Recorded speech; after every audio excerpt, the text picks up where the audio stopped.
كما قلت لكم حاضرين معنا ثلاثة ضيوف اليوم الصباح باش نرجعوا نحكيو شوية على المؤسسات الصغرى والمتوسطة وعلى مستقبلهم.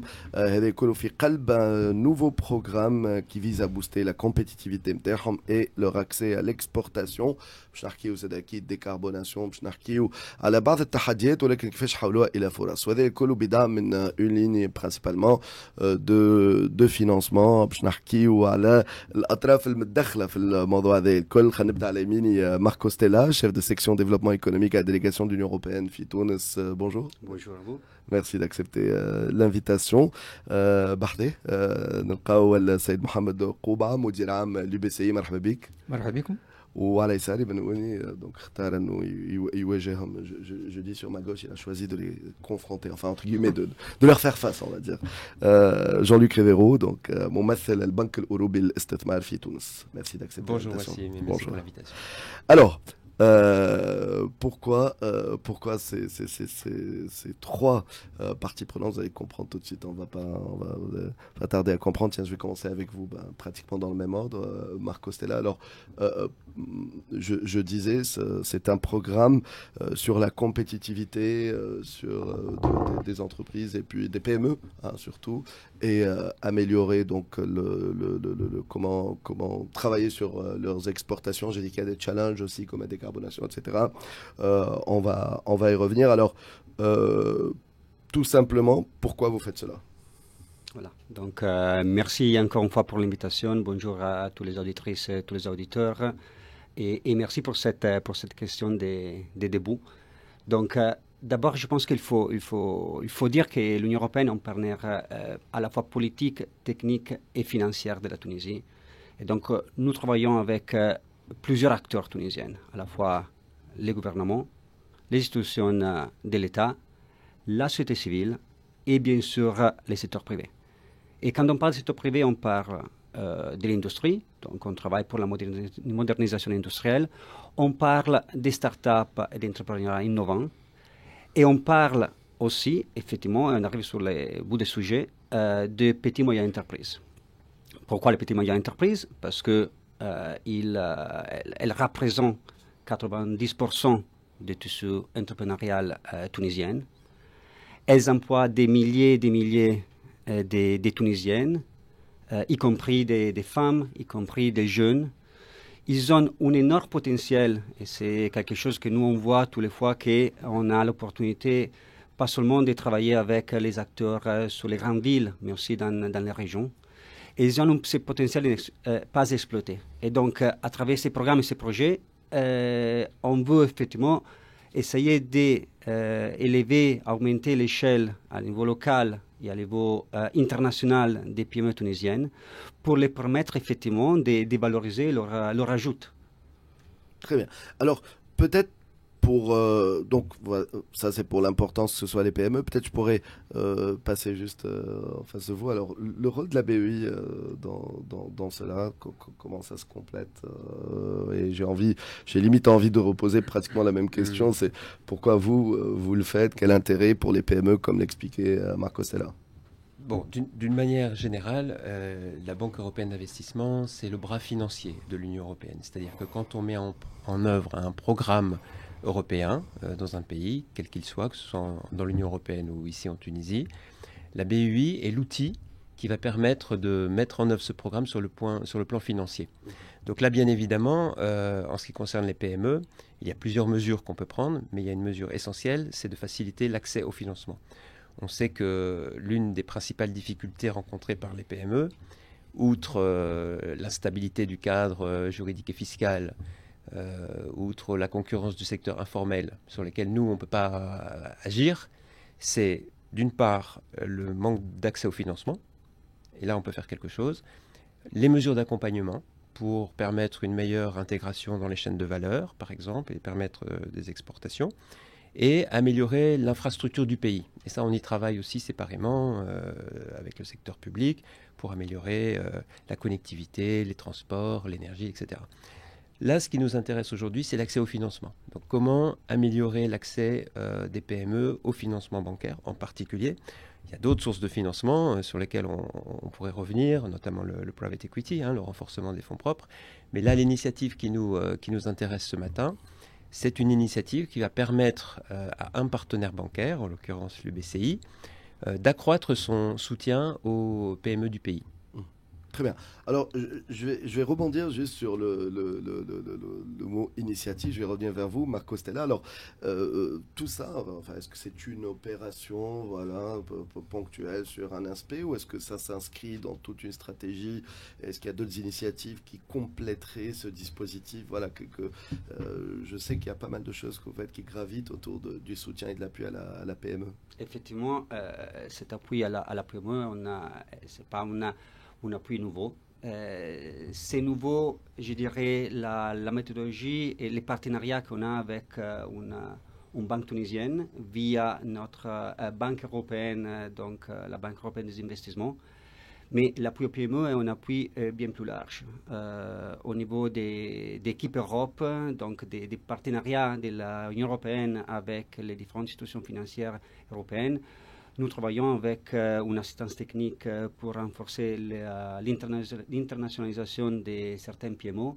On travaille aussi pour renforcer certains chefs d'entreprise qui ont cible autour des femmes chefs d'entreprise plutôt que les jeunes chefs d'entreprise. Donc cette catégorie, parce que pour plusieurs raisons, peut-être ils ont plus de difficultés à avoir un accès soit à l'accompagnement technique, soit à l'accès au crédit, ou aussi une cible pour certaines régions qui, pour des raisons historiques, ils n'ont pas eu la possibilité effectivement de valoriser leur valeur ajoutée. On essaie effectivement de renforcer toute la chaîne de valeur. Et on sait très bien qu'en Tunisie, la chaîne de valeur est très associée aussi au marché européen. Donc, il ne faut pas non plus être naïf. C'est un intérêt partagé de l'Union européenne et de la Tunisie de renforcer les tissus entrepreneurial et en particulier les PME tunisiennes. Très bien, alors, c'est Mohamed Kouba.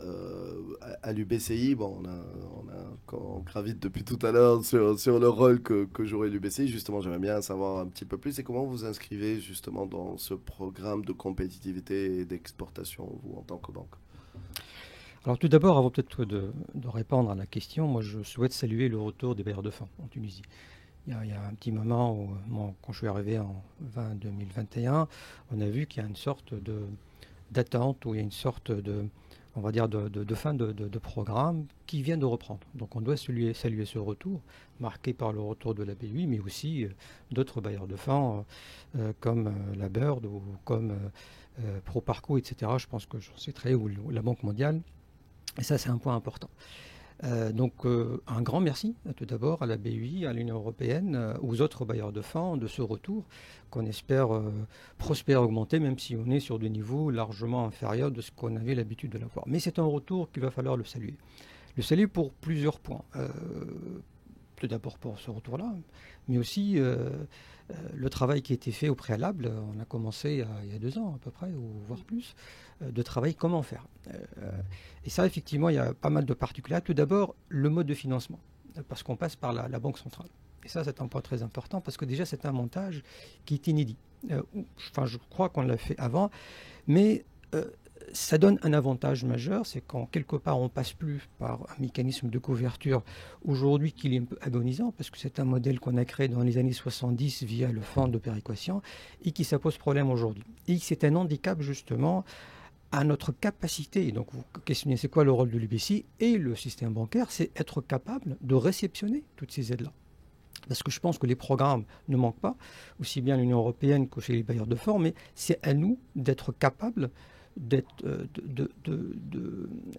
réceptionner et d'être vraiment le maillon qui va transformer toute cette aide, parce que l'économie tunisienne en a besoin, comme on le souligne. Bon, ça pose un autre problème, c'est un avantage mais un inconvénient. L'inconvénient, c'est qu'on passe par une dette de l'État qui n'est pas une vraie dette de l'État, puisque le risque est chez les banques, il n'est pas chez l'État.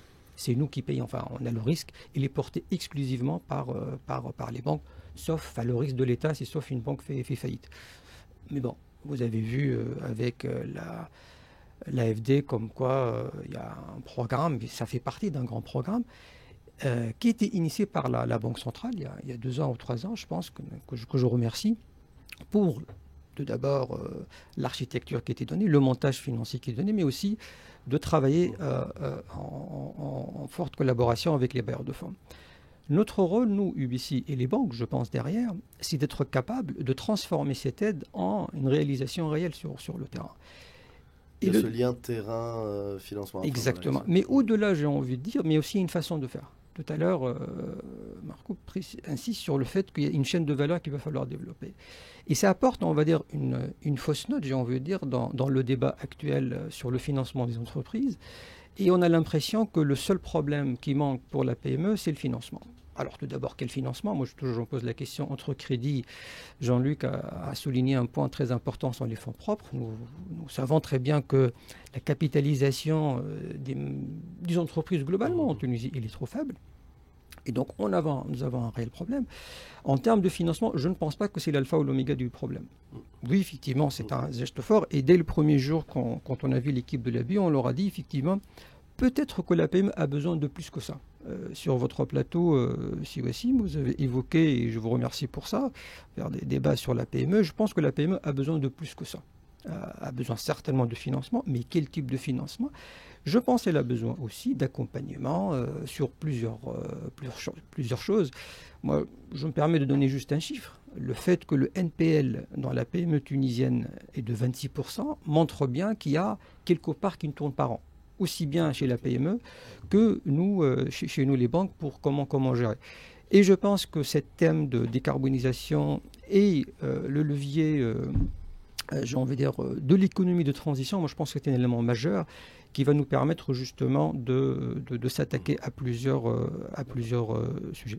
Très bien. Alors, juste pour revenir, on a مشينا خاطر تعمقنا أكثر ممكن في الموضوع. Alors, on a parlé un petit peu des motivations, dans le sens noble du terme, des uns et des autres, de pourquoi on est en train de faire cela. Alors, ça s'adresse à qui concrètement? Quels sont les secteurs peut-être peut-être Jean-Luc Rivero. Alors, comme si Mohamed le disait, il y a plusieurs instruments en réalité. Donc il y a une ligne de crédit de 170 millions d'euros qui a été signée l'année dernière, qui est intermédiée par la Banque centrale de Tunisie et qui est mise à la disposition de l'ensemble du système bancaire en vue de financer des PME tunisiennes. Là, c'est multisecteur. Là, on s'adresse à tous les secteurs de l'économie tunisienne sans exclusion particulière. Donc ça bénéficiera à l'ensemble du tissu économique tunisien. Et il semble avec une ligne de garantie, c'est ça? Alors ça, c'est la ligne de crédit de 170 millions d'euros qui complète une ligne de crédit de la Banque mondiale qui avait déjà été signée l'année passée et qui sera complétée par une ligne de crédit de l'AFD quand le prêt sera ratifié. Donc ça, c'est un premier élément très important qui injecte de la liquidité. Ce n'est pas forcément l'élément le plus important, mais avec cette ligne de crédit, on espère que les conditions financières qui seront octroyées aux PME seront quelque part améliorées, soit en termes de durée de prêt, soit en termes de taux d'intérêt. Donc voilà, avec des conditions financières un petit peu plus favorables pour les PME. Ça, c'est le premier instrument. Le deuxième instrument, c'est pour aider certaines banques qui ont une ambition un petit peu plus poussée en matière de soutien à l'entrepreneuriat, à prendre plus de risques sur des PME qui étaient jusqu'à maintenant un peu marginalisées, un peu exclues du financement classique.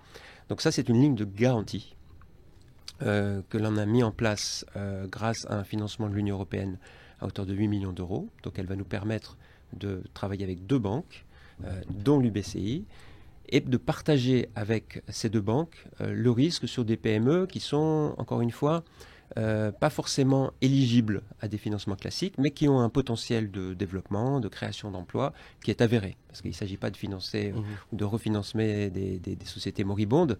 Il s'agit au contraire de soutenir des entreprises qui ont pu rencontrer des difficultés conjoncturelles, mais qui ont un vrai potentiel de développement. Et donc cette ligne de garantie, qui est un peu l'objet de la journée d'information qu'on va animée aujourd'hui. Elle est destinée principalement à 3 secteurs qu'on a identifiés, qui sont des secteurs exportateurs plutôt, bien intégrés dans les chaînes de valeur, notamment avec l'Europe, qui sont les secteurs de l'agriculture, du textile et de l'automobile. Voilà. Donc ça, ce sont 3 secteurs plus spécifiques.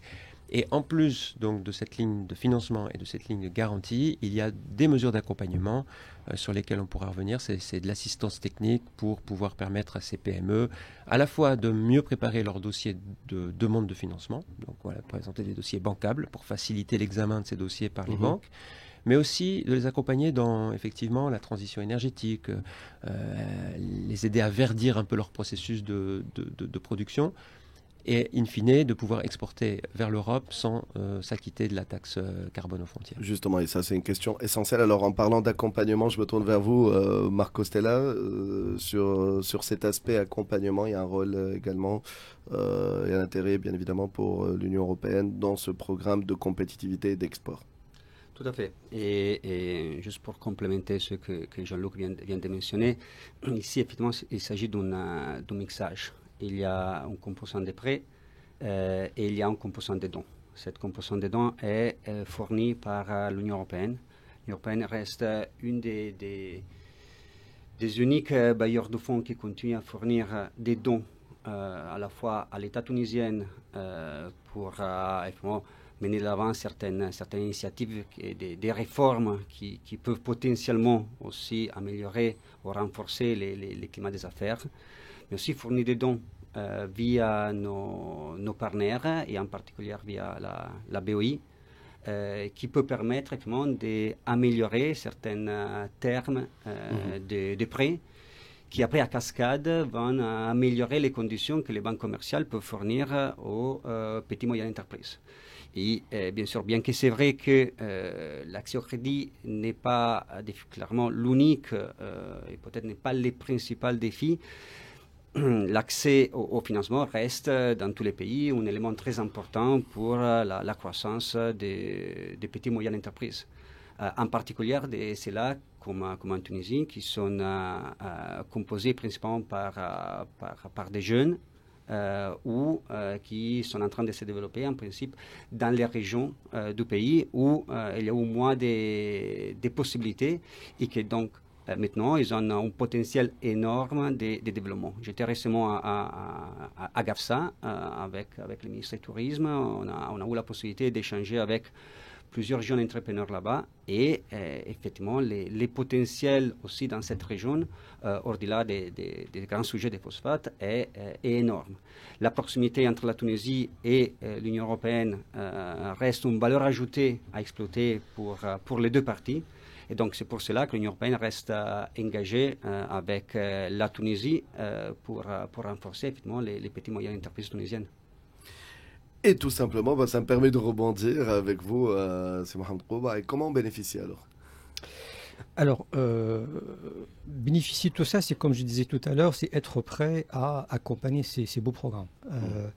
Et moi, je suis très heureux de se rapprocher suffisamment avec la BUI, mais aussi avec Proparco. Vous savez qu'on a signé un contrat avec... on était la première banque justement, et je pense qu'on a donné des éléments rassurants pour ces bailleurs de fonds. Et c'est un fruit qui a été fait à l'UPCI, d'avoir une forme de prudence, des ratios prudentiels assez intéressants. On est la seule banque quasiment ORD, OSG, il y a 2 ans, mais ici il y a une volonté, une ambition, et ça s'inscrit complètement dans notre programme, dans notre ambition, c'est d'aller aider la PME, et peut-être aider la PME autrement. Et justement, c'est là où on s'entend, et c'est pour cela que ce roadshow, moi je le trouve assez intéressant, c'est que d'aller, et c'est ça le rôle de la banque, pas seulement de financer, mais de bien accompagner. Bien accompagner, c'est de se dire les choses, de pointer les problèmes, et d'être capable, en fait, un partenaire, ça veut dire qu'on est tous les deux associés dans la réussite d'un projet. Et c'est ça le rôle qu'on doit faire aujourd'hui. Et concrètement, comment ça va se traduire sur le terrain ? Vous savez pourquoi je vous dis ça ? Permettez-moi donc, Jean-Luc Marco, d'y aller franco en tunisien. خاطر برشا مؤسسات صغرى متوسطة يقول لك قالت لي المرة اللي فاتت بوبليكمون معناتها مواطن نحييه عنده الحق في ايفينمون معناتها استشهد بحوار قمت به هنا في نفس السياق معناتها pour une ligne de financement قال لي مشيت للبنكة نتاعي en question قالوا لي ما عندناش في بالناش sans charger معناتها etc. دونك اليوم على ارض الواقع ديما نسمعوا في الحكايه هذه نسمعوا بدي ligne de financement بعد يقول لك pour X raison مش ندخل معناتها في تفاصيل on voit pas la couleur de cet argent ما لقاوش كل شيء. Donc réellement comment ça va se faire, comment les PME qui nous écoutent ce matin, qui sont en train d'interagir d'ailleurs, peuvent bénéficier de cette ligne et pour en faire quoi d'ailleurs? Tout à fait comme l'a bien expliqué, c'est l'accompagnement des PME et des TPME. Alors bien évidemment, je suis lié par des ratios prudentiels. J'ai une part de 4 à 5% aujourd'hui du marché. L'idée, c'est d'accompagner le maximum d'entreprises. Mais notre capacité est limitée par la taille de la banque, ça c'est sûr. Par rapport à l'information, vous avez assisté à un roadshow intéressant, donc on ne peut pas dire qu'on n'est pas au courant. Tout le monde est au courant de ça, et on essaie d'accompagner au maximum. Mais j'ai envie de dire dans la qualité. C'est ça la différenciation qui nous fait par rapport peut-être à certains de nos confrères, c'est d'essayer de chercher une forme de qualité dans la qualité dans nos services, j'entends. Il est clair qu'aujourd'hui, il y a une dynamique. Je rappelle que l'UBCI, c'est la banque qui a donné le plus de crédits l'année dernière, on a une évolution quasiment de 14%. Le premier trimestre le confirme et nous sommes dans cet élan justement d'accompagnement. Ce n'est pas une promesse, bien évidemment. Il ne faut pas prendre ça comme de l'argent comptant pour dire qu'on va financer l'ensemble des projets qui vont se présenter à nous. On essaie d'accompagner au maximum avec l'aide et l'accompagnement de la BUI et de l'Union européenne sur ce sujet-là. Mais l'idée, c'est d'aller chercher ces clients, d'accompagner au maximum. Concrètement, c'est tout simplement, aujourd'hui tout le monde est au courant, ils peuvent contacter effectivement notre réseau et a priori, nous serons là quand il le faut pour accompagner ces beaux projets. Les sujets les plus intéressants pour vous, sur lesquels vous aimeriez bien les accompagner, enfin pour lesquels cette ligne de financement a été pensée, donc je sais qu'il y a le sujet de décarbonation, comme c'était évoqué tout à l'heure, enfin je vois les 2-3 sujets peut-être phares sur lesquels... Tout à fait, tout à fait. Moi, je pense qu'effectivement, ce sujet de décarbonisation, j'ai envie de dire d'avoir ce passeport vert. Je ne parle pas du passeport tunisien, mais ce passeport vert qui nous permet d'aller chercher des parts de marché à l'Union européenne, mais aussi au-delà de l'Union européenne. Je pense en Amérique du Nord, au Moyen-Orient, en Asie, partout. Et je pense que ça, c'est quelque chose qui va renforcer la compétitivité de nos entreprises. Et c'est la seule façon qu'on créera la valeur ajoutée. Très bien.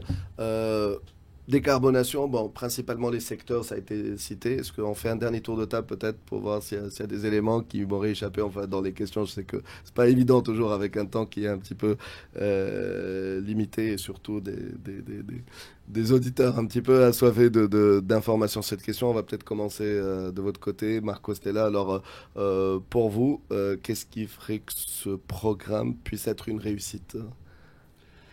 D'abord, je pense que la composante vulgarisation a été bien développée et j'apprécie beaucoup cet effort de l'UBCI d'aller sur les terrains au-delà de la ville de Tunis.